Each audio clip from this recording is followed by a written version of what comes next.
Hello everyone. We'll start the session today. So we have like few topics to cover, and those are like we need to cover writing test cases for our project, and we need to also cover profiling, like how you can point to uh, different property files, and also we'll see few things for deployment strategy. But we will not be able to deploy, but I'll give some theoretical knowledge and how in your org you can proceed for deployment. So we'll start with writing some test cases for our project. So as of now, like we have created endpoints for our employee management project, and uh, we have seen different types of APIs like writing post APIs, get APIs, put APIs, delete APIs. So we'll try to see like we'll try writing test cases for some of them. And one thing before writing test cases, what we need to do is like we need to have, see, we had our project divided into two. When you expand this source folder, right? You're able to see my screen.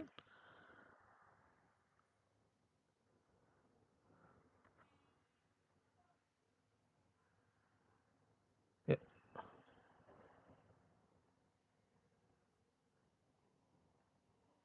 Okay. Yeah. So when you expand this source folder in the employee management project, you see a main folder and you see a test folder. So as of now, we were doing with the development of the API. So whatever development work we had done, so all the code we had written in this main folder. If you see this project structure, it is like your Java and then the package that you created and the several sub packages that you created to create different modules in the project. So we will this was our main module. Here we had written our development of project. Now what we need to do, we need to write some test cases. So we will go in this Java and not just a second. We'll go in this test folder, and then we have this Java over here, and we'll try to create a structure. Like if we want to write some controller level test cases, we'll try to create similar package. So let's create one controller package, and we'll see like how we can write some test cases for controller and service. Means rest will be like similar. So let's also try to create one for service. And when you had created your project, we had connected to a MySQL database, and that MySQL database was used for basically storing your data, whatever data you have inserted, and it was like used for retrieval of the data as well. But uh, for our testing purpose, we don't want to use the same database, right? Because let's say you are testing out some insertion of an employee object, like insertion of an employee record. So we don't want that for testing purpose our data is stored in the same database, right? Because for testing you can like enter any dummy information, enter any random information, and you don't want those things to store in your main database. So for that purpose what we'll do is there is a h2 database, there's a H2 database, and that is like temporary database. Means that is like in memory database. Once your application and all this IntelliJ idea is like stopped, that database gets destroyed. So we will try to utilize that H2 database, and for that what we need to do, we need to do few setup. Means it's easy. uh, can you see this under test? When you expand, you have this resources folder. So in these resources, you can go ahead and try to create one application.properties file. And in this application.properties, we will put the configuration such that, means our application, when we are running our test application, it will be basically connecting to that in memory H2 database. So it does not like put any load on our main database. The main database was basically, see, this was the properties that we used for connecting to the main database. We had our MySQL connection, and this was the test DB, and this was the username and password. So similarly, I've created one application dot properties inside this test folder, and this is under this resources.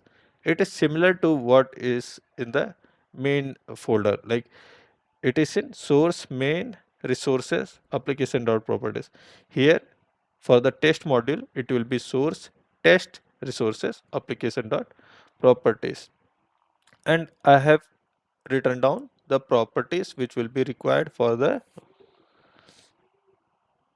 test module. So see, what you are doing is we are changing the data source URL.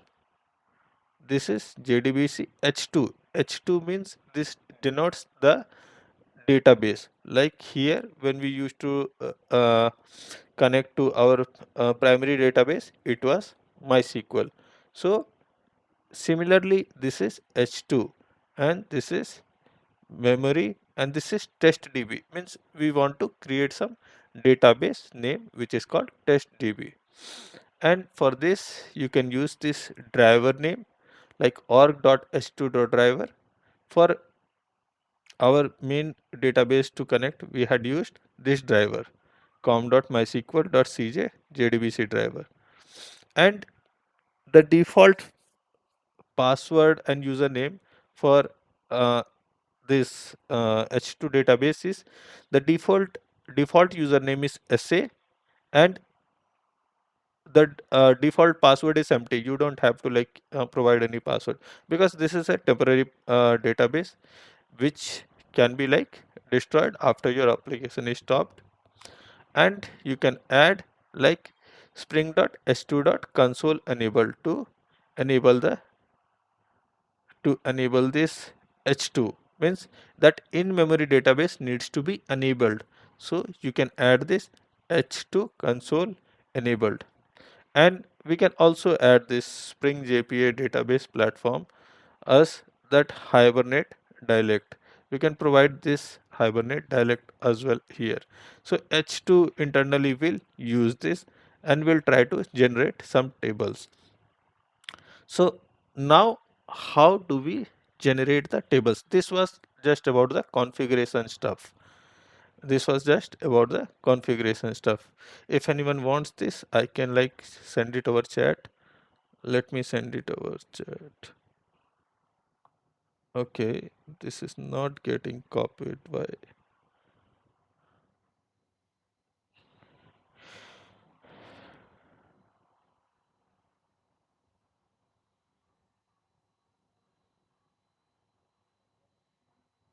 Yeah, this you can keep in your test resources, and under that resources there you can create one application dot properties, and you can place these configurations in your uh, test application dot properties. Now we are done with the configuration part. What else do we need to do? So now we need to do some more things, like we will need to place some schema .sql and data.sql. So this schema.sql is basically how your table needs to get loaded into this in-memory database. Means your database is now connected to run the test cases, but you will need some tables as well, right? For testing your APIs. Like we had created one employee table for the primary database. So similarly, what you need to do in in the source main resources, in the primary resources, you can go ahead and try to create a file, and you can name this file exactly like this: schema dot schema.sql. So once you create this schema.sql, what you need to do, this schema.sql is where you write your create table script. So remember we had written our create employee table script, right? So we will need to put that same query over here. So let's write down that query: create table employee,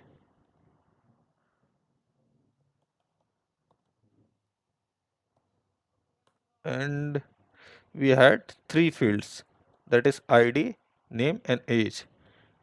So let's provide the data type integer, and this was not null. Next field was name, which was of text type, and we had one field of integer type, that is age. So this is the table structure that we wanted. This is what we had created for our primary database for writing our APIs. Now we want this table to be automatically loaded for our in-memory database. So you just have to write one schema.sql in your resources folder, and Spring will automatically pick this SQL file to load any new tables. So if you even create any new table, it will be loaded. Now what we'll do is we will create one more file like data.sql. So in case you want to load some data into this in-memory database, so what you can do, you can create one file as data.sql, and you can try inserting your data here. So let's try inserting something. Insert into employee. So you can like write any insert scripts here: id comma name comma age, and then we'll provide some values: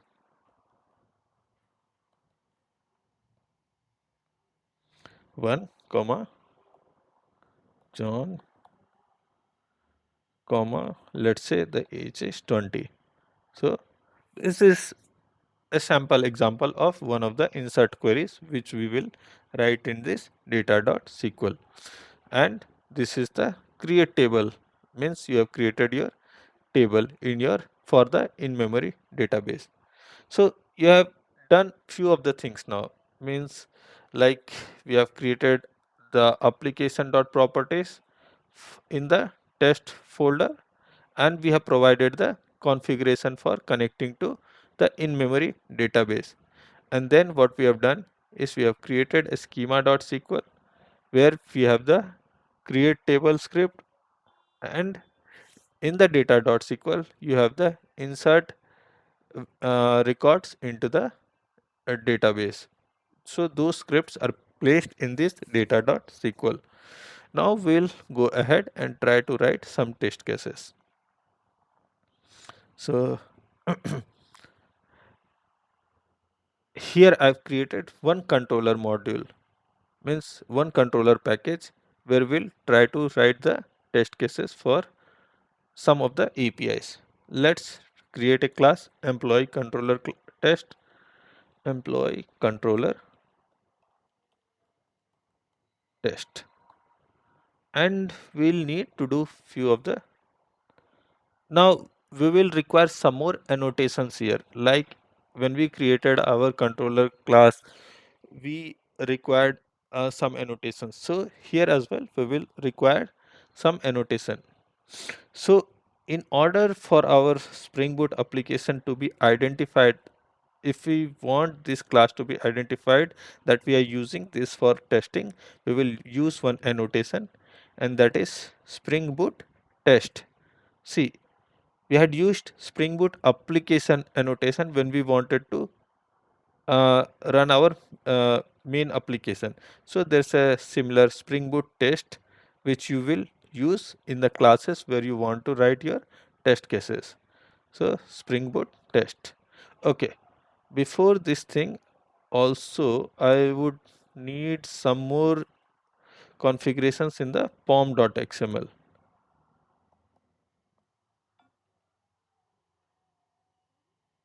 Pom.xml.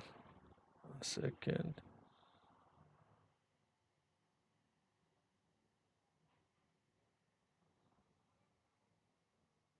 Okay. So this is our existing pom.xml, and we will need to add some configuration for this testing framework, and also some configuration for your H2 database.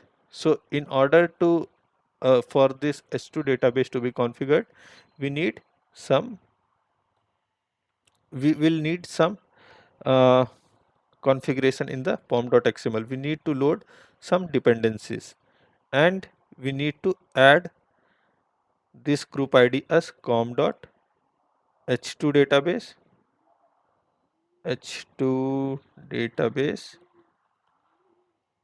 and we'll need to provide the artifact as h2, and we need to provide a scope as well, runtime. So during the load of our project, during the Maven load of your project, we want that this database need to be created. And let's say I have another dependency added. So we will utilize JUnit's a Mockito framework.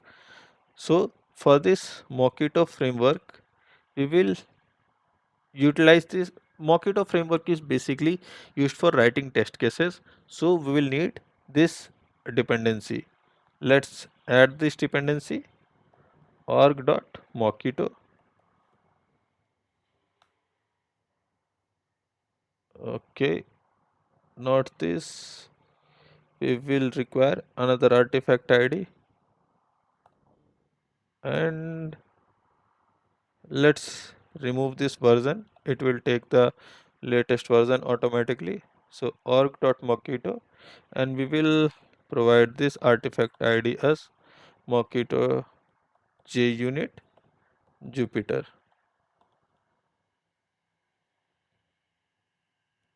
and you can keep this scope as test. So this is basically your Mockito.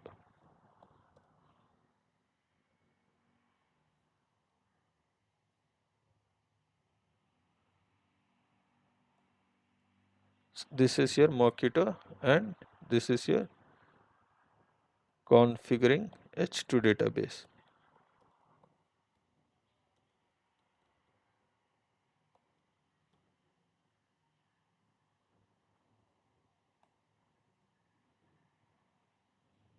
So you can reload this project.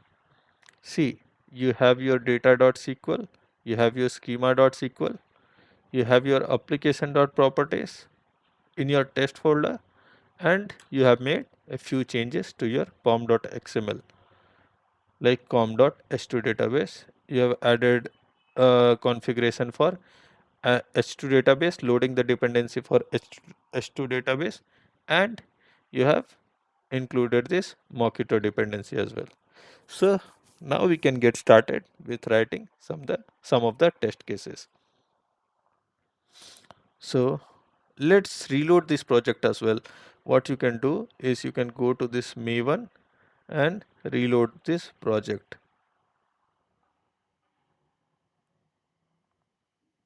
Okay. Now we'll From go the to the yes. from the employee controller or Yeah, yeah, no, no. You can click on the main employee main management project, and okay, you main can go to this Maven and you can reload this project. Okay. Now we have this employee controller test, right? Where we have provided the Spring Boot test annotation. We will need few more things here. See, when we write test cases, what we want to do, like when we created our main application, we had written the controller layer, we had written the service layer, and then we had written the data layer.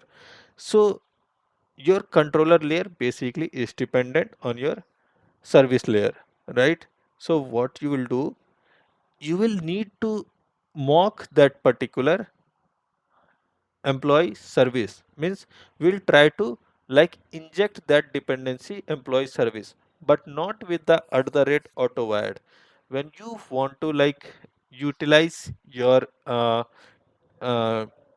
service classes for writing test cases, what you can do is this Mockito framework, Mockito dependency that we included, that will allow you to inject some mock object. Mock object means it's similar to your employee service, means it has the everything, all the capabilities to test your controller test cases. So what you can do means mock is basically some kind of like copy of that employee service. Means if we create a mock object of employee service, means we are creating a mock object, it's like a duplicate of that. And we don't need that auto wired dependency for mocking this. What we need a different annotation, and that different annotation is at the rate mock. Now one thing we will need to auto wire is basically we need to create an application context. So let's try to create that auto wide, and this is we need we need some kind of like application context to be provided. Means you remember when we talked about the theory of Spring Boot application, we talked about there's an application context that gets created when we run the main application. So there's an application context class in Spring Boot, and that is getting created internally when we run our main application. So there's a child class of that, that is web application context, which is utilized when we write down our test cases. So let's create this web application context. We need to just auto-wire this. Now what we need to do is we need one more,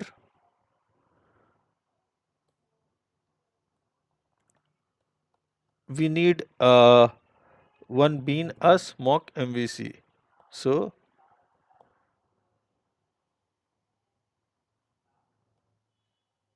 see, this mock MVC we will require because we will be using it when writing our test cases. So let's import this mock MVC.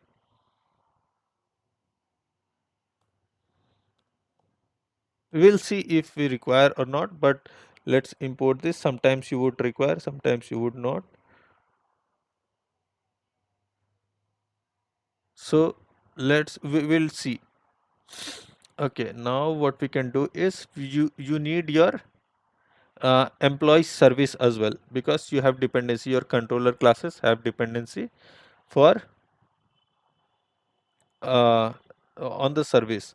So you can utilize this at the rate mock annotations, and let's write down this employee service, employee service. So a duplicate mock object of this employee service is created. So we'll need this employee service when we write down the test cases. Now what are the other things that we can require? We had validated our APIs as well. When we in the last class we went for our project validation, right? So what we had done, we had a validator class as well, where we had written few of the test cases, few of the validation scenarios, like we wanted to validate the age of the employee to be enrolled in the organization. So we will require to mock that particular validator as well. So let's write down at the rate mock, and let's uh, import this validator as well. Okay, what next? Okay, it did not get imported. Import class validator comp.myorg. Okay, so we have few of the annotations used. We have created our web application context. We have our mock MVC. Now what we want to do is, like before each, we'll write some test cases, but before each test cases that needs to be run, we want some setup to be done to this particular employee controller test. We want this mock MVC to get initialized and set the context. So for that, we write one method like private void setup. This is a setup method for creating an application context for our testing. So what you need to do is, you can do something like this dot mock MVC. You can initialize that mock MVC what you have created, and for this what we need, mock MVC builders and web application context. So this mock MVC builders does provide some library to set this web application context. And what you can provide in this is, you can provide the this dot web application context, and then you need to build this. So this is a one time thing that we will be doing, and we will not do it again and again. So this is a one time thing to create this application context. We need to initialize this mock MVC with the web application context, and we want to use an annotation like before each. What before each does is, before running the test suite anytime, this will create this application context.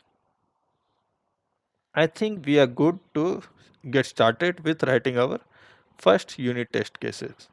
So whenever you want to write your test cases, you need to use one annotation before every test cases, and that annotation is @test. So see, this test annotation basically comes from org.junit.jupyter API. So remember, in the pom.xml we have added this Mockito JUnit Jupyter. So these are the dependencies which will allow you to further go ahead and try to import these things. Like these imports come from there itself, because you have added dependency in the pom.xml. Okay, now let's write down our test cases. Void. Let's say we want to we want to test our register employee functionality, where we want to enroll a new employee. So let's say how we will test that out. So we can write something like, we can provide any name here like test register employee, and our controller API threw some exception as well. Remember, here we had, in this post mapping API, we had thrown some invalid input exception, customer already exists exception, and all those things. So what we can do is, you can choose, or you can choose to just throw a generic exception. It is fine for test cases. Now what we'll do is, let's create one employee object. Let's create one employee object, and we will see if we are able to hit our APIs and like create that. We will try to test our APIs like this API, the API for creating the employee, API slash v1 slash register slash employee. So we'll need one employee object for containing our payload, and then what we'll do is, we will try to create this employee object. We'll try to create this employee in the organization. So let's try to create one employee object. Okay, and we will provide the ID, name, and age of the employee. So let's say employee dot set ID,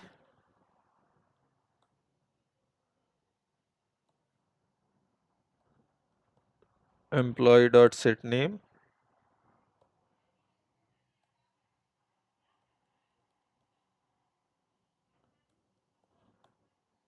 employee dot set age, let's say 20. Okay, now we will use the Mockito framework. Now we will utilize this Mockito framework for writing our test cases. See, this Mockito framework provides you with several inbuilt methods. So the first step in our API was that we validated the age, right? We validated the age. So before calling our service module, we will validate the age as well. So what we can do is we can utilize this Mockito framework. So we'll write something like this: Mockito dot when, Mockito dot when. We have this validator injected as well, validator mock object, right? So in this when, what we'll do is validator dot valid validator dot validate age, and in this age we require some integer value, right? So you can pass values something like this, not hard code any values, but you can pass this value like this: Mockito dot any integer. Means when you pass this, means the Mockito framework understands that you are passing any integer to be validated. And what you want to do is after this you can write down then return true. That means you, with this statement what you are saying is your age is validated. You are assuming that the age is getting validated. So Mockito dot when validator dot validate age. This age required some integer value, right? Some age value. So you have provided that, and then you are saying that your age is getting validated. Now further what you need to do is you need to create a request builder. For this request builder will be basically containing all those payload things and all. So we have something like mock MVC request builders. You need to utilize this mock MVC request builder. And since our register employee was a post method, right? So we will use this post method. And see, this post method takes a URI. URI means URL.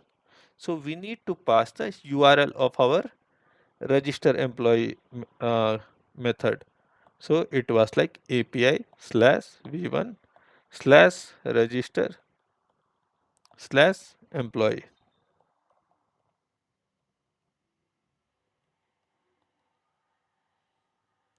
And now what you need to do is you need to pay some pass some payload as well to this API, right? Like we used to pass in the body that JSON format. So what we need to do is we'll need to create something to convert this employee object to JSON format. So let's write down some utility which will convert your object into JSON format. So we'll create one util package in under this test module. So com.myorg.util. Here we'll write one utility for converting the Java object to JSON format. So let's name this. Okay. Oh, okay. What happened? Java class. Okay. Let's name this as JSON util.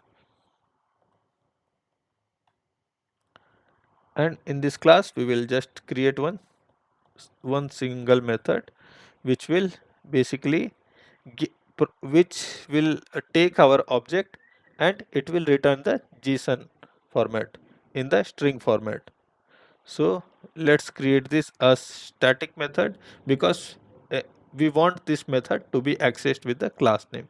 So for that purpose, our method needs to be static, and we want that JSON to be returned as a string type. So What we do is we take our Java employee object, we convert it into a JSON and return it as a string. So let's name this as get JSON string, and we provide any object, means this will be used for uh, making any object into the JSON format. So we take a generic object as object, and this method can throw some kind of like JSON processing exception as well. So what we can do, we can pass that exception here and we'll create our method now. So there is some utility like object mapper in Java. So we will utilize this object mapper. This is object mapper is basically used for this JSON functionality itself. If you want to map an object to JSON, right, you can utilize this object mapper. So we'll see how you can do. With this object mapper instance, you can configure this object mapper.con. We need to configure this object mapper, and we need to provide this like serialization feature dot wrap root value. So this is one thing which we will need to do, and it takes one parameter like boolean value, which we can set it to false.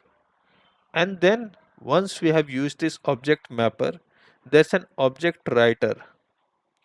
So this is one piece of code which you can do it like one time and then utilize it always. So in this object mapper that we had created, we will utilize that object mapper, and we will use the writer method in this to write it as a JSON. And there's a default pretty printer, means it is like beautifying that JSON. So for that there is a method, we can set this up. And finally what we can do is we can return this ow dot write value as string. No need to panic if you're seeing a lot of new libraries today, means it's just this is like, even if you like google it out, you will get something like the object mapper and these things, how you convert this utility to a JSON string, means this is easily available. So what we are doing, we are taking a Java object and converting into JSON, and we are returning it as a string. So we will use this method in our test cases, and this is a static method. For that purpose, the static method can be called with the help of your class name as well. So let's try out writing our test cases now. So we were creating our request builder. So while creating this request builder, we need few things. This API needs some things, right? It needs our JSON object as a payload. So what we'll do is we will pass this in content. We will now utilize that JSON util dot get string object will want that JSON string, and we are passing this employee object that we had created above, and we need to like specify the content type as well, like our APIs are handling which type of request. Is it JSON request, is it like XML request, or is it like HTML? So for that you will need to pass some content type. So let's pass this is the header which needs to be set. So here you can pass like application JSON, because all the APIs that we have written like handles JSON value. So this is like setting up the header, and this request builder object is created. See what we have done, we have passed the URL. This is our create employee URL, and we have passed the payload. this payload is now converted to a JSON string, and we are handling JSON type of data. So for that purpose, we have added this headers as well. Now this Mockito framework provides us with a method for using this request builder and getting the status of our API. So let's use this MVC result. Let's name it as result. So mock MVC dot perform. There's a method called perform which will take our request builder which we just created. So we will pass this request builder here and we will return. So if you see this and return, it will provide some MVC result. This MVC result basically contains your response of this API. So what we'll do is, now we will check if this response that we have got is proper or not. So remember, when you created a new employee, when you created any new employee in the organization, we got a status code of 201. So it should match, the response of this result should also match us 201. Result dot get response dot get status. There is some method called get status. Okay, we will need to import this assert equals as well. So we are getting some help from the editor that you need to import this assert equals. So let's click on this. So now this is done. So let's try to run this. So to run this, what you can do, you can hover over the screen icon and you can try to run this.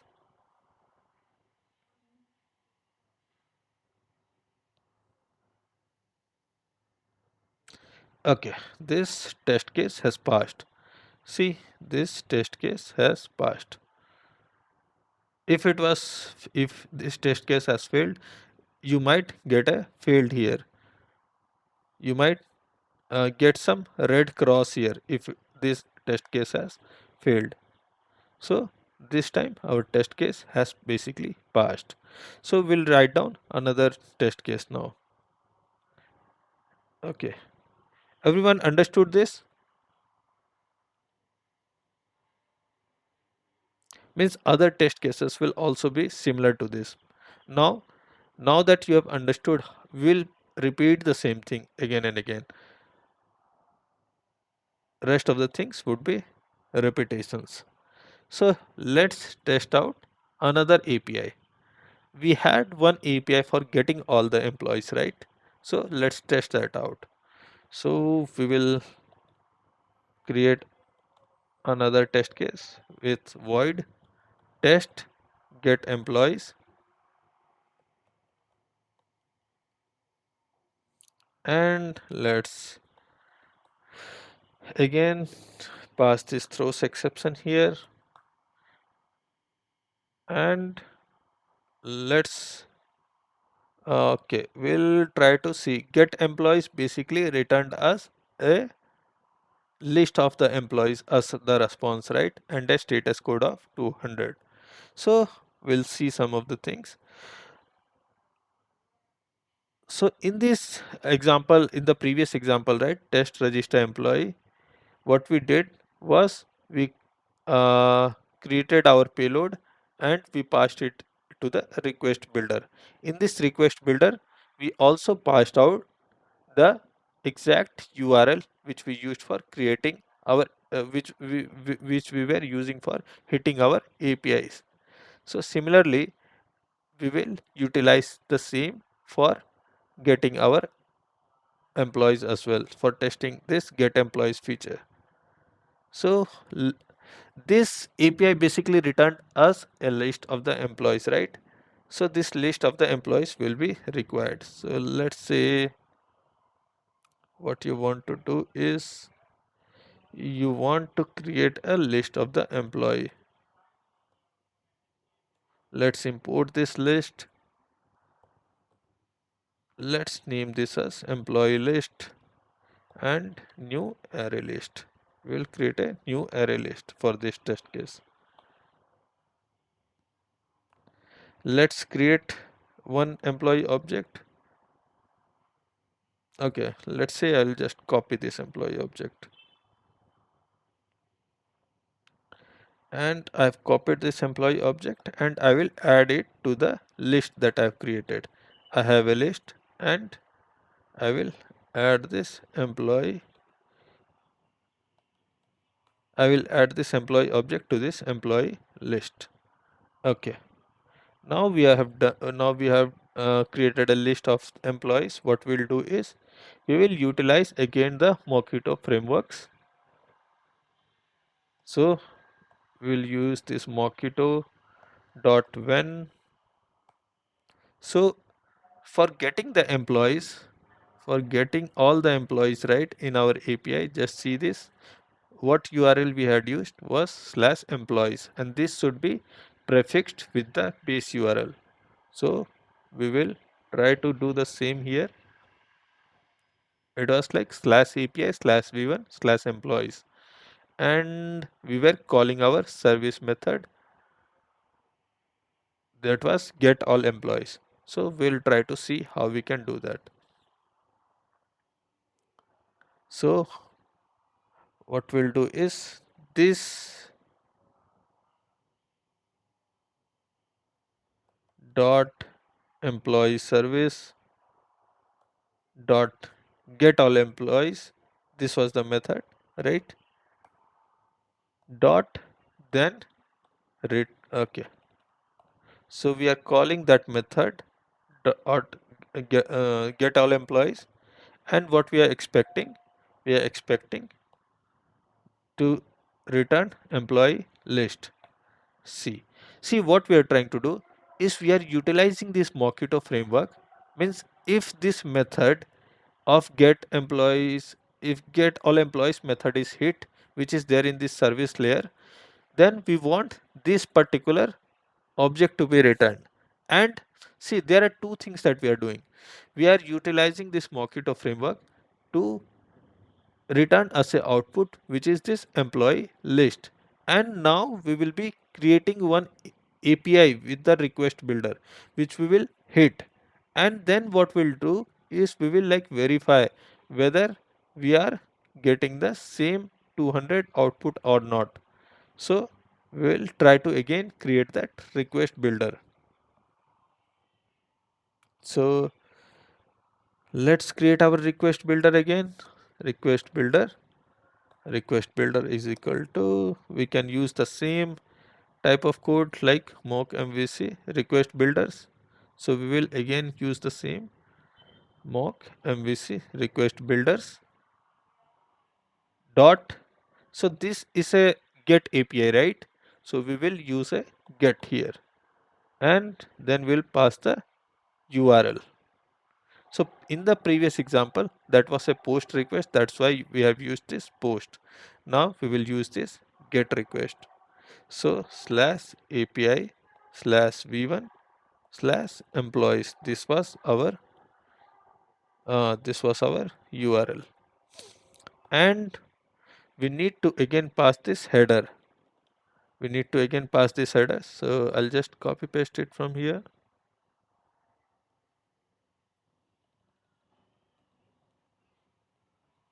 Okay, and I think we should be done. For this, what we need to do is we need to now extract the MVC result from this. So MVC result equal to result, and we will now use this mock MVC to pass this request builder that we created. So request builder dot and return. Okay, and now we will again utilize that assert equals. Assert equals. So this API used to provide us with a status code of 200, right? So you can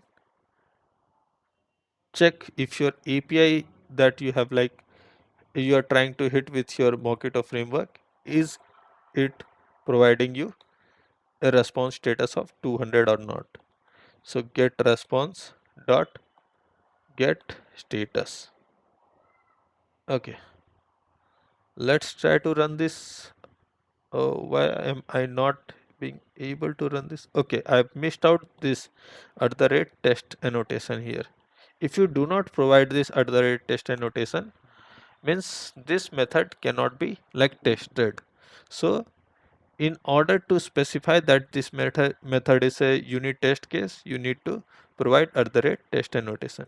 So let's go ahead and try to run this.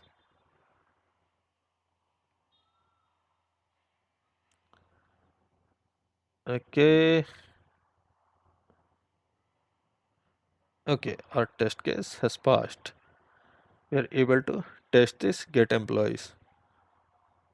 So we have created two test cases now, one for registering the employee, one for getting the employees. Okay, we'll write few more test cases. Let's say we had another API, right? We'll see another API where we wanted to get this API, get this employee with the help of this ID, means get a particular employee. Let's test out this functionality if you want to get a particular employee by ID. So we will create another method and we'll try to test this. Okay, let's name this as test get employee by ID, get employee by ID. Okay,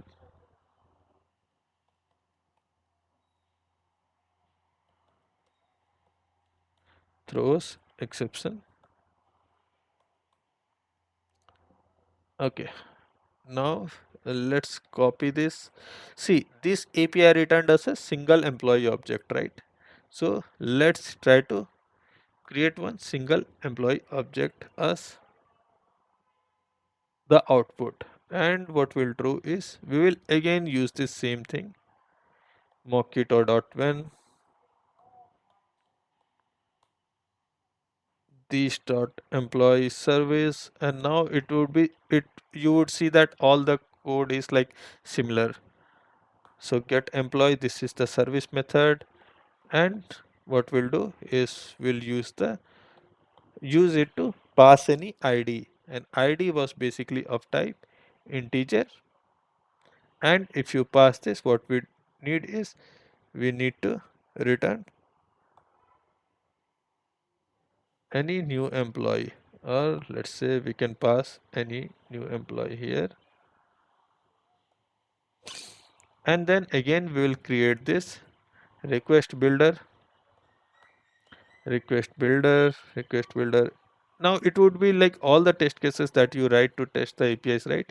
It will follow a similar practice. This was a get API as well, so we will utilize this get API, and the path was slash API slash v1 slash employee. This time it is just employee, not employees. But along with this, we needed to pass our query parameter, right? Remember, for fetching a single employee, we used to pass the query parameter. So here also, we need to pass that query parameter. So this request builder basically has one method for passing the query param, and that is param, where you want to pass the key and values.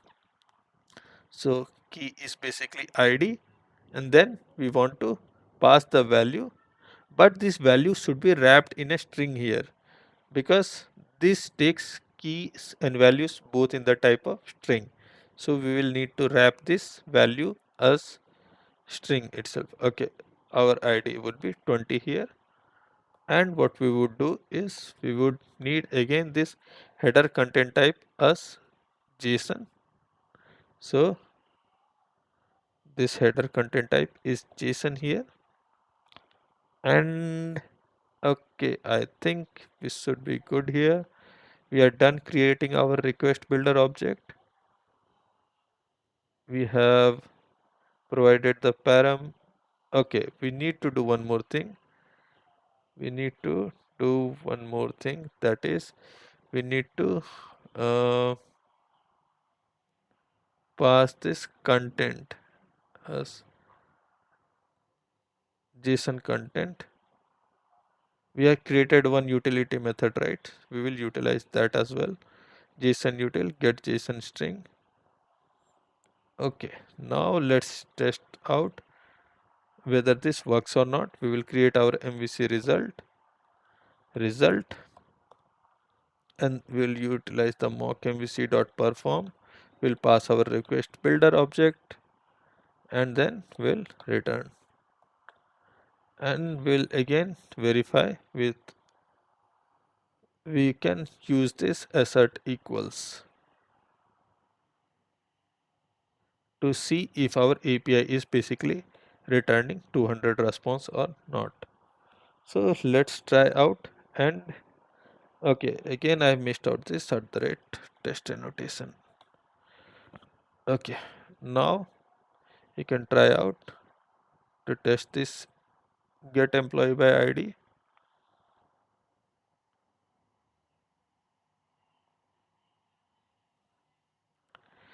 Okay, this is fine, this is also passed, so we are able to get employee by ID. Now this was like testing out our controller layer APIs. Now let's say you want to say test your service layer methods. So how you can do that? Means this is like testing out the APIs, and this has basically like test, means in a way when you write this kind of test cases, it has tested your service layer and the DAO layer as well, because this API goes ahead and tries to like hit the service layer, and internally that entire thing is tested. But if you just want to test out your service layer, what will you do? Okay, let's try out writing one employee service test class here, and it will be now similar for you, means it would be similar, a lot of the things would look similar. Employee service test. So your service test, right, this would require your data layer object as well, right? Because we used to call the data layer from the service layer. So what we need to do here is we need to create the mock object of the employee DAO. Okay, there's some typo. So we will need to create this employee DAO mock object,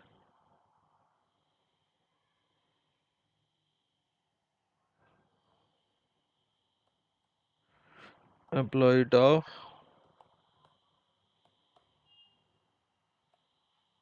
and also one more thing. These mock objects are used to inject the dependent classes. Now I want to inject this service MPL as well. So in order to do that, we use a different annotation. Means we want to test out our service class methods, right? So for that we will use a different annotation, and that is inject mocks. So private employee service IMPL employee service. See, this is a dependent object which is required in the service layer, but this is the service layer object itself. So for injecting the service layer object itself, we will use inject mocks. And if there was any other dependent thing, any other dependent object like the validator or the DAW layer object that we were using in this particular class, we would require to mock that thing. This is the class that you want to test is basically employee service IMPL. So you don't have to mock the class which you are trying to test. Remember this thing, the class that I am trying to test is employee service IMPL. I don't have to mock that. I have to inject mock that. And this, the classes that are used as a dependency for this employee service IMPL, those objects need to be mocked. So that is why I have mocked this employee DAO.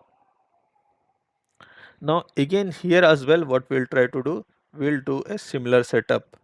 We'll write our setup method here as well. So what you can try to do is you can create this void setup method, and let's write down some code here. Means we'll try to create a list of employees. So before any test cases are run, we want this setup to be done. So we will use this before each annotation as well. Before each, and let's try to go ahead and create a list of employee list is equal to new array list. Okay, we need to like import this list. Employee, will create a few employee objects. New employee, and let's say employee dot set id,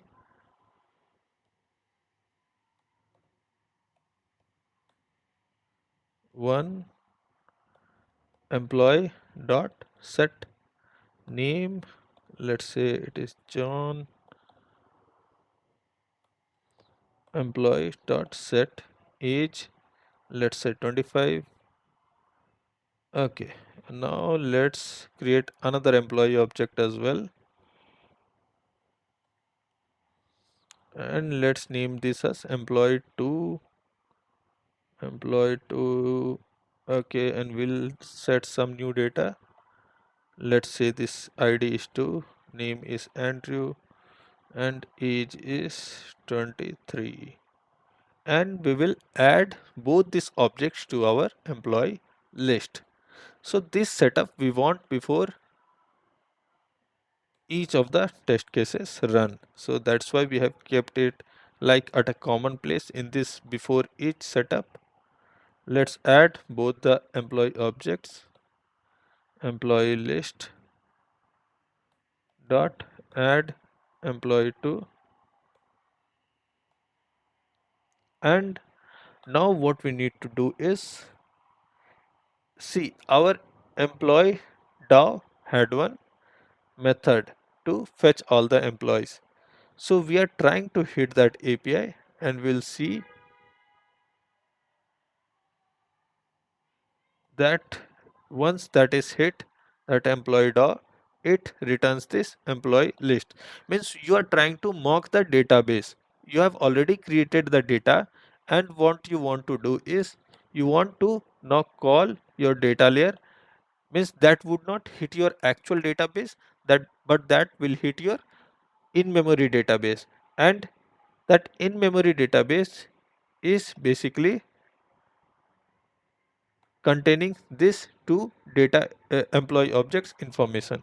So what you can try to do is you can write down this, then return employee list.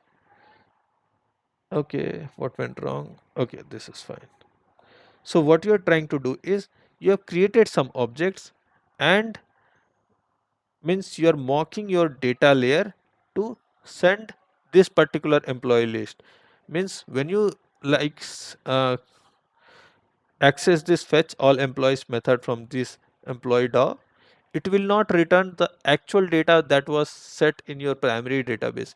It will return only this data that you are using for testing purpose. So let's write down mockito.when this dot employee dot fetch employees, and we are expecting to return this employee list. Now let's try to test out our get employees. So we will use this at the rate test, and what I need to do is I need to write a void get employees.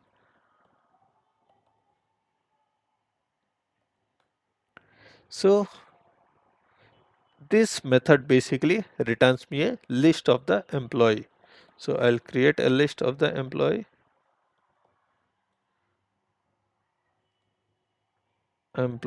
list, or employees is fine. And what I'll do is, from our service layer inject mock object that I have, I need to call the get all employees. Employee service dot get all employees. So this basically goes ahead and calls this basically calls your get all employees of the service method. Now we will verify if the data layer, that is like getting me this employee list, and when I'm calling this method from the service layer, if the data is matching or not. So we will write this assert equals,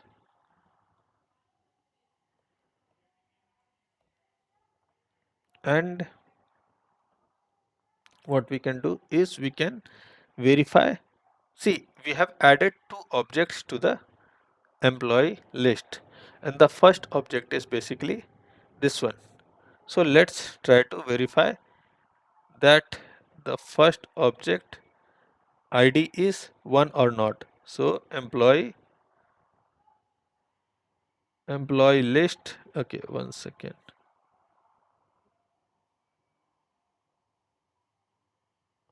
Okay, employees dot get. So this list basically, if we want to access the first object, we need to pass the index 0. If we want to access the second object, we need to pass the index 1. So we need to like verify if the IDs are same or not. Again, I need to import this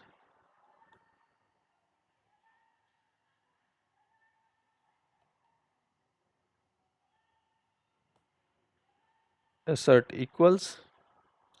Let's try to run this.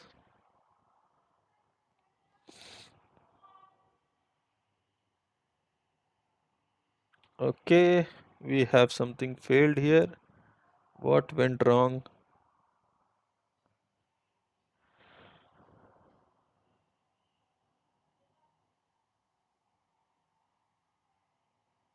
Okay, private employee before each void setup. Okay, let me see what went wrong. Dot then return employee list.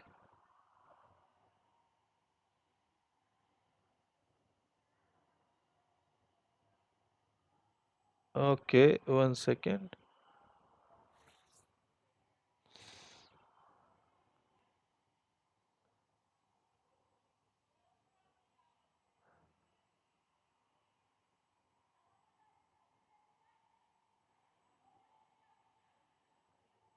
Okay, this dot employee dot fetch all employees dot then return employee list. This looks fine.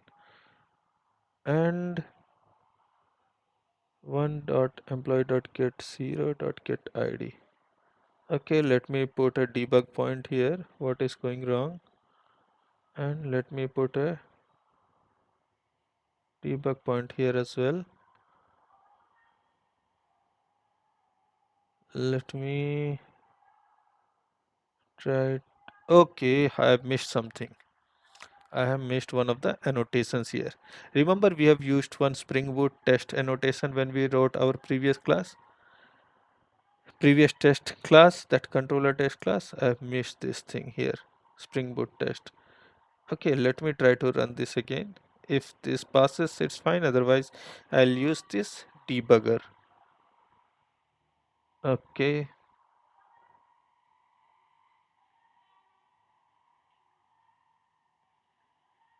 okay, this is fine. This is passed. Okay, I missed out this Spring Boot test annotation on top of the class. See, there are different ways as well. There are some JUnit annotations as well, which you can like write it out. But the simplest thing is you can write this Spring Boot test annotation. Okay, TJ, you're saying this employee service is an interface. See, when you use this inject mocks, right, you will use an inject mock to basically inject the class. this is one thing you need to be careful.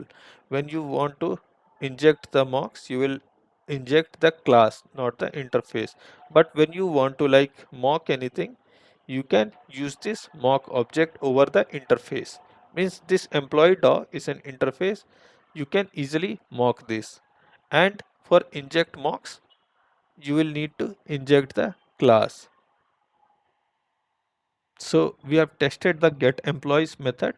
We'll test our another method as well. Like we had one method for fetching the employee with the help of the ID. So let's test that method as well. Void get employee by ID, and this would basically return as a single object. So let me try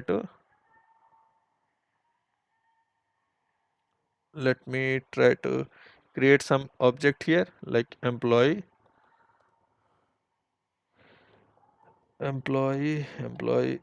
is equal to new employee,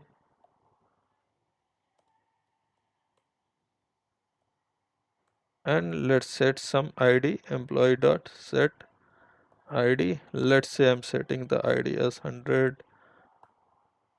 Employee dot set name, let's say Matthew. Employee dot set age, let's say 26. Okay, now what I want to do is I want to call our Mockito framework and verify. I want to call the DAO layer object. So I'll use this employee DAO dot fetch employee by ID. Let's say I'm passing this 100 as the ID, and I want to return the employee object. So we'll see when this data layer method is called by this 100 ID, if it returns this object or not. We will try to verify. So what we can do is we can again do this assert equals, and what we can verify is we can verify the ID if it is same or not. So let's say I want to call this method from employee service now. Employee service dot get employee. Let me pass this dot get ID. So what I'm trying to do is, see, for the previous test case, this Mockito statement was used from here. Means we mocked the data layer, we like mocked that data layer to send us this particular object, and after that what we did, we called our service layer method. So this is exactly again what I'm doing.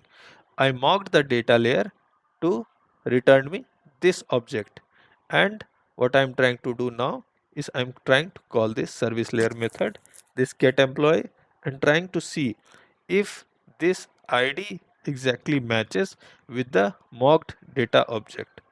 So let's try to run this.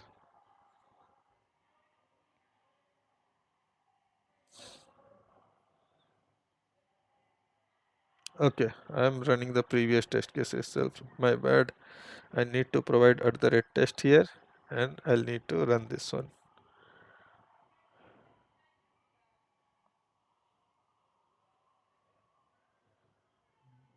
Okay, what went wrong this time?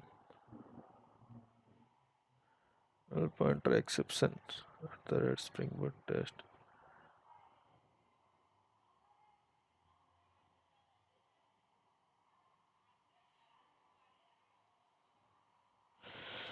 Okay, like 100. Okay, I have created this ID as 100. Sorry, expected 100. I'm creating an object with 100 and I'm searching it with 20. Let me try out now.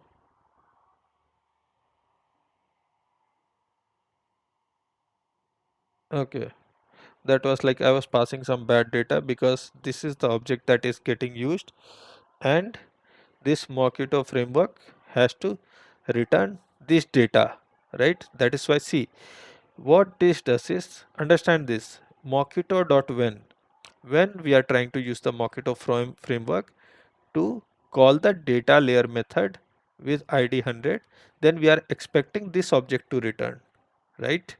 So now that we are using to get the employee with the ID 100, what we are trying to do, we will, this internally again hits the data layer, right?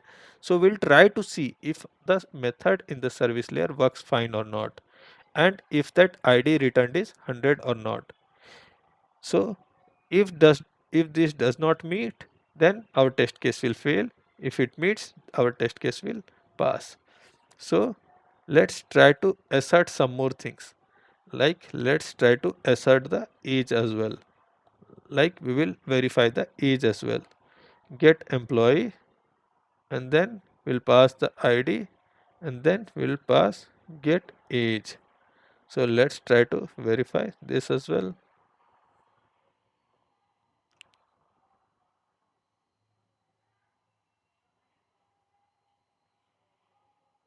See, you are passing the employee ID in this get employee method, right? And you are trying to get the age, and this is like matching with the age that you have mocked in this particular object. So this is the way you can like proceed to write further test cases. These are true cases. Okay, how about false cases? So you can write down any false test cases as well. Like see, in case of your test failure, like what you want to do is, if you write down any wrong data, this will provide a failure for this. See, what it is saying is there is some assertion error. Expected was 25, actual is 26. Why? Because the object that you created was having the data as 26, which was expected by your data layer to throw, and you are doing a wrong assertion. See this thing. This is assertion failure. So in this case, what you need to do is you need to like fix this thing. Means this way you can like verify if your test cases are working fine for the negative test cases or not. So there are some cases where you want to like write any more test cases as well. Means I have shown you for this controller layer and this service layer. Similarly, you can utilize it to write more test cases. You will have to do this similar setup in the DAW layer as well. You will have to like inject the things. You will have to, means basically it's all about like mocking dependencies. It's about mocking dependencies and trying to hit the API that you have defined in that particular class. Okay, this was about the testing framework, and we have utilized Mockito. Now I've got one or few topics to cover. Okay, is that only from console? We always check the positive and negative test cases. No, TJ, you can do write some more test cases to test your negative test cases as well. Like if you are throwing some exception as well or throwing some bad data as well, right? What you can do, you can write test cases as well for that, and you can assert equal, like if that scenario is getting replicated or not, so you can do that as well. Those are also fine. Means you can write and you can like expect the status code as like let's say 400. You can do that as well. You can do write test cases as similar to that as well.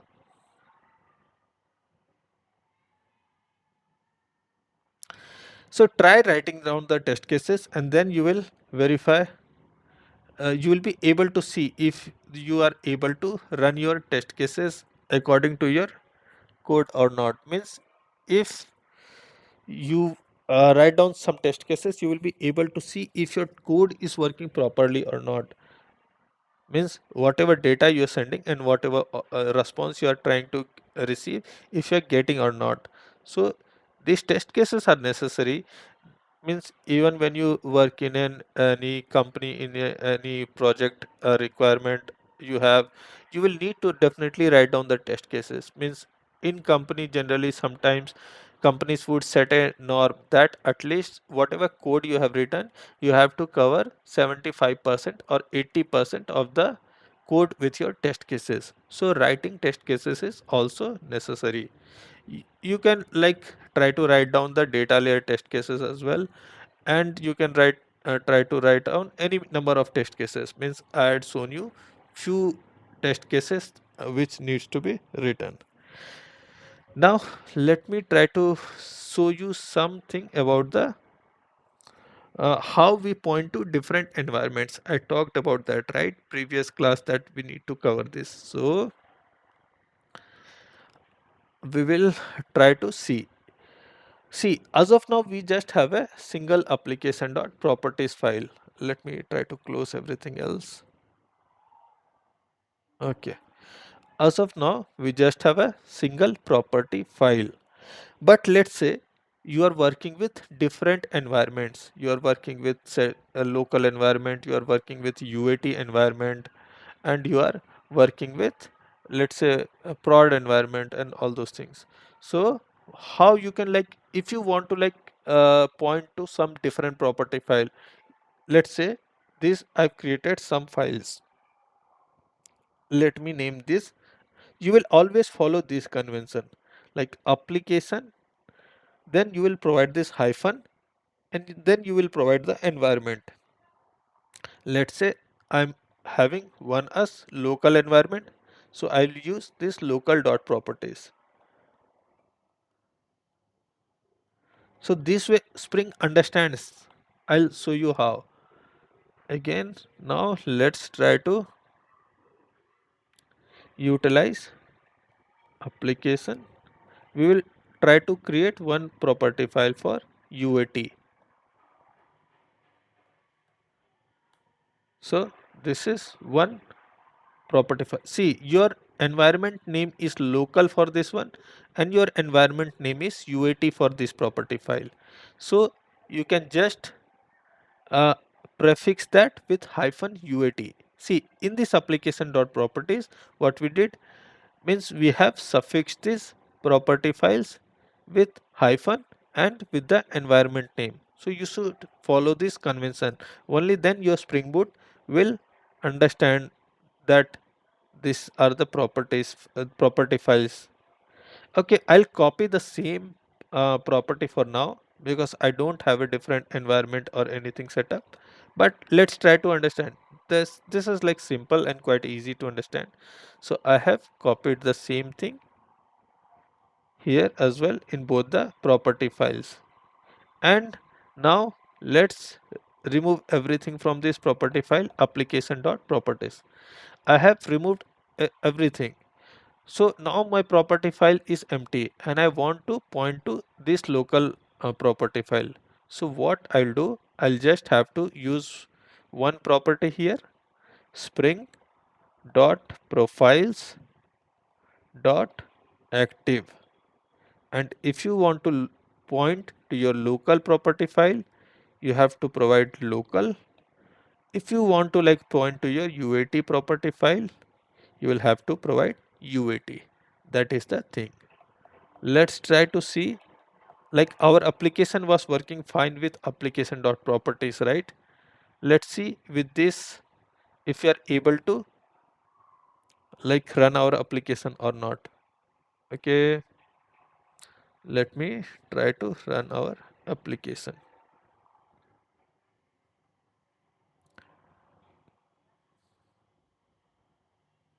See, our application has started fine, and let's try to like verify, like after this change that we did in the application.properties, we are pointing to this file and we are getting all the properties from this. So let's try to just hit out and see if our APIs are working fine or not. So let me try to hit out this API.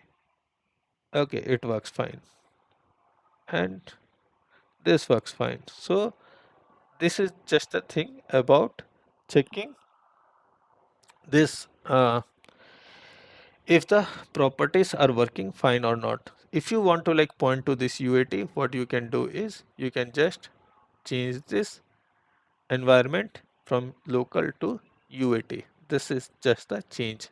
So in your projects, in any company related projects, you will have like several property files for several environments, several different environments. So this is exactly what you need to do. You can create a single application.properties, and there you can just provide the instance name that you want to point to. Like if you want to point to local, provide it local. If you want to provide a point to UAT, you can provide the UAT value here. And similarly, if you want to use any other property file like prod, you can use the prod property file. Okay, so this was about like pointing to different property file.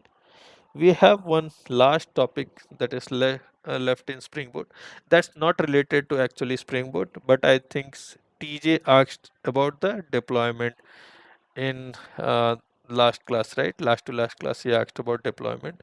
So I will not be able to like deploy the entire thing here because but I will show you what are the steps that we need to deploy things in production. So I'll show you some example of like if we use like one of the deployment strategies as Cloud Foundry. So see, when deploying an application, what are the basic things that you need to take care of? One thing is you have created your entire project or module, and you need to like you will need to package that a particular project, right? So see, when we created our pom.xml, what we did was we had created a packaging type as well, and that packaging type is a jar packaging type. So what it will do is if you try to like run your project, it will create a jar. See, what you need to do is I'll show you this. This is the version of your project, right? This is the version of your project, like employee management, and this is the version of your project. This is the specific version. And if you and the Java version is basically 1.8. If you go and click on the right hand side, this Maven, right? You can see my cursor. You click on this Maven, you can go ahead and do click on this. There will be one life cycle tab. You can go ahead and try to double click on this. If you double click, it is running a command of mvn clean, and if you again run on this install, this will basically generate, this will run your test cases, and it will generate a jar file in the target. So this is in the target. In the target you see this snapshot.jar, right? So this is your, this jar file basically contains all the code that you have written. It is exactly contained in a single jar. So this is your packaged application. So how you deploy is you basically deploy this jar itself, and we will see how you deploy this jar. So see, deployment is a very vast topic, and there are like different deployment strategies. There is one deployment. You can deploy your application on AWS. You can deploy your application on Pivotal Cloud Foundry. You can deploy your application on Kubernetes. So there are like lot of different cloud providers which you will which you can utilize. Let's and for you let's say I'll talk about Cloud Foundry now, Pivotal Cloud Foundry. So what you need to do is you need to create one manifest.yaml. Okay. You need to create one manifest.yaml, and in this manifest.yaml you can go ahead and try to click here and create a file, and that here at the root of your project you will create one manifest.yaml. And what you need to provide, you need to provide few details over here, like this is a YAML file, and in this YAML file you can provide this tag as applications, and the name of your application you can provide. And your whenever your application is like deployed to the cloud, it will require some memory, right? It will require some memory. Let's say I have provided 512 megabyte. And what is this instances? Suppose on your cloud deployment, wherever you are doing the deployment, you want like two replicas of this project. Means, let's say why we increase the instances or replicas is because whenever the load on your system gets heavy, right, you can increase the instances. Means what happens, that some of the request can go to one of the replica of your application, and some of the request will go to the other replica of your application. So this is why you can increase the instances. And see, this path is basically the path of your jar file. This path is basically the path of your jar file. So if you go to this target, this is the path. If you copy this path, right, this is the path. Means I have taken the relative path, and that is why this target, under this target you have this particular jar available, right? So you can put this path of the packaged jar. Means your jar is your jar of your application is generated here, and you need the path here. So similarly you can provide any environment variables as well. Let's say we make one spring profile active. So spring profile active is basically, if you deploy your application to cloud, you can create one profile, like we created different profile like local and UAT just now, right? So you can create one profile for cloud, and what Java version you are specifying, those things you can mention in your environment. So this is one sample example of your manifest.yaml. This manifest.yaml is used for your deployment to Pivotal Cloud Foundry. So understand something, like when you deploy your application, you have your cloud setup already done by your company or some DevOps team. They might have done some cloud infrastructure setup, and you need some kind of client to communicate with the server, right? You need some kind of client to communicate with the server. So there is one Cloud Foundry client that you need to like download and install. So that is like another step. You can like Google those things, like how you do an installation and all, but I will not be able to like demonstrate that, because anyways we don't have the cloud setup, cloud server setup and all. So one thing is, means it's just kind of like terminal. Means once you like install that Cloud Foundry on your CMD, you can like use the commands. There is some once you download and install, you will be able to run those commands on your CMD. So that client can talk to the cloud on your server. So that is how the client communicates with the server. So now what happens, you need to like include some dependencies in your pom.xml file as well. So you have created your manifest file, and you need to basically place some dependencies in your pom.xml file. I'm not doing it because I will not be able to deploy, but I have like added this in the slides. So these are the things that you need to add in your pom.xml. See, in the dependency management, we have dependencies, and in these dependencies, you need to add the cloud dependency, like Spring Cloud dependencies. And this is one of the versions, greenwich.release. And you need to like provide the type pom and scope as import. So this is one dependency that you need to add.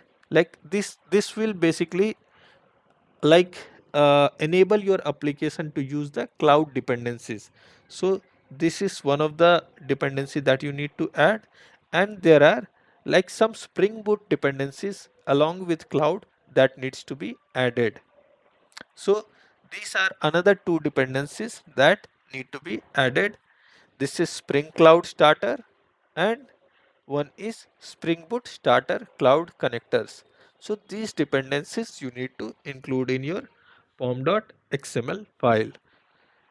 So once you do this setup, you need to do one more thing. In the plugins, this is also in your this plugin section. If you see your pom.xml, there's a plugin section as well. So in this plugins section, you can add this particular plugin like this Spring Boot Maven plugin, and the final name of the project you can provide this project.name hyphen cf. Means you can replace this project name with the employee management application hyphen cf, or you can like create one tag like project.name in the top, and you can keep this. So what are the things that you did for deploying your application? You added these three dependencies in your pom.xml, and you added this plugin in your pom.xml, and you created a manifest YAML which you have kept in your root folder, right? You created this and you have kept it in the root folder. So after you do all this, the client that you have installed, you will need to run this command cf login -a, and you will need to provide the URL of your cloud server where you are wanting to deploy. Let's say there is some UAT environment URL that is provided by your company. That is the server on which you want to like uh, deploy your application. So this URL you need to provide for your cloud server. And once you hit this login, means after this first command, if you are able to hit this, it will ask for your username and password. So whatever username and password you have for like connecting to your company's cloud environment, you can provide that. And after that, what you need to do is you have to on your local, on that particular client, a cloud foundry client, you have to navigate to the manifest.yaml path, and from there you need to run this particular command cf push -f manifest.yaml. So once you like push this manifest.yaml, it basically takes all the information. See, this manifest file already contains the target jar, right? So it will deploy that particular target jar to the destination, that is the cloud. So these are the few steps that you need to take while you want to deploy your application to Pivotal Cloud Foundry. So there are like different deployment strategies like AWS, Kubernetes, and like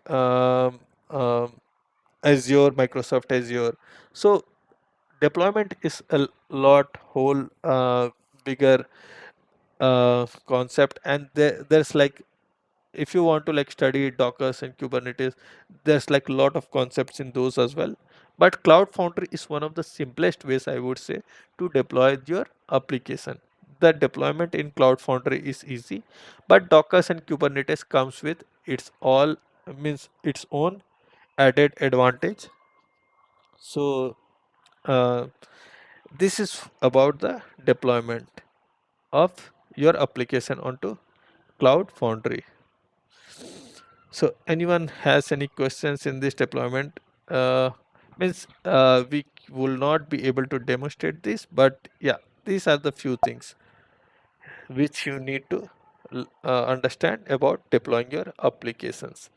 In any other deployment strategy as well, things will be similar, but the way of configuring will be a little different. Okay, so we have covered all the topics for Spring Boot, and we are done with our Spring Boot training as well. And I will share you all the. So this was today was the last class of your Spring Boot training. We have seen our deployment as well. We were able to cover testing of our project as well, and we had seen the how we point to different profiles.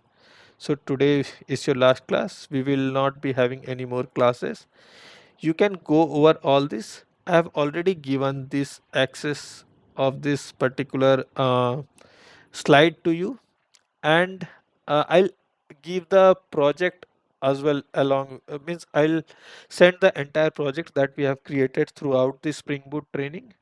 I will send it to you through Google Drive. You can like download that and try to like import that. Some of you have like already like developed, and I was like very happy to see that you have like worked on that. So you can I'll uh, add all your emails and provide you access to that jar as well, to that entire project, and you can like import that particular project into your workspace if someone has not done. If you have done, it's like very good and fine. So this is it about Spring Boot training. You have entire is in this last 2 months you have studied a lot of the core Java concepts and a lot of this Spring Boot training. Yeah, these documents I've already shared, Gaso. I'll again reshare this Spring Boot training doc as well. I've already provided you access as well. I will provide you the link for the link for accessing the project as well. I'll do it in some time. And all the YouTube videos are also available. Today's video also I'll be like uploading. So this is about it. Let me stop the share.